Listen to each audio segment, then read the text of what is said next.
بېشعوري یو ډول اعتیاد دی او د نورو اعتیادونو په څیر د ټولنې او اخته کس لپاره ناوړه اغیزې لري. د بېشعوره کسانو ټول ژوند مینه کول دي، خو له ځانه سره.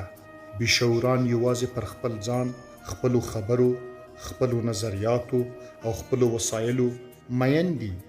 دوی کولی شي بښنه وکړي، خو یوازې خپل ځان ته.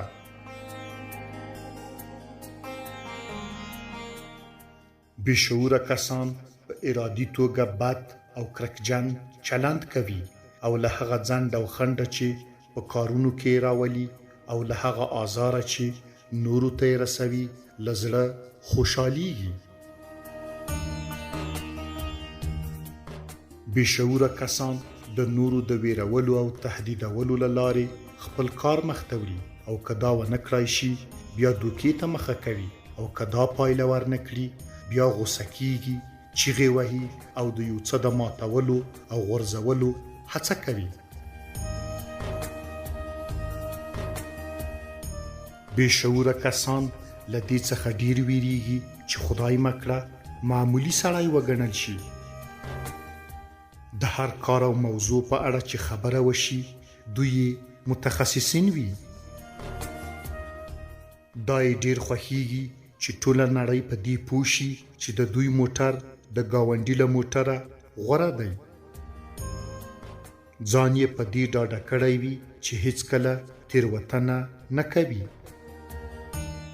داسې باور لري چې خدای دوی ته امر کړی هر هغه څوک چې له دوی څخه متفاوت نظر لري مجازات کړي.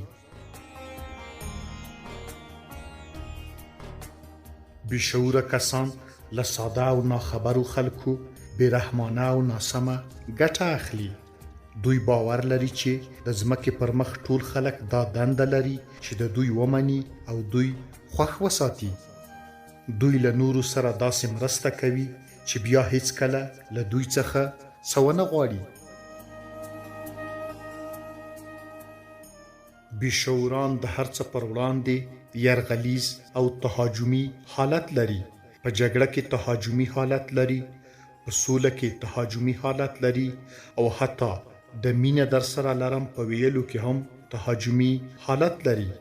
کله دې څخه یو هم په لاس ورنشي د هندارې مخې ته د ځان پر وړاندې تهاجمي حالت نسی او له ځانه سره خبرې کوي.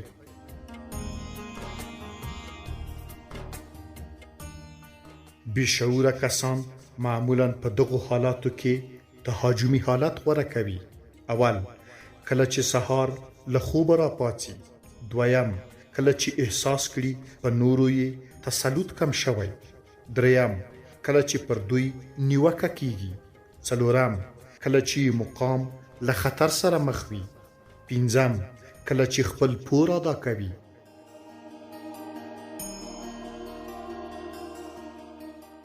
بېشعوران چې کله له نورو سره اړیکې ټینګوي ځانونه لوړ ښیي، د نورو پوهاوي ته ارزښت نه ورکوي او داسې خبرې کوي چې ګواکې ټول له ده سره موافق دي. هیڅکله د چا د نظر پوښتنه نه کوي، یوازې هغه وخت یې کوي چې د هغه د نظر غلا کول غواړي.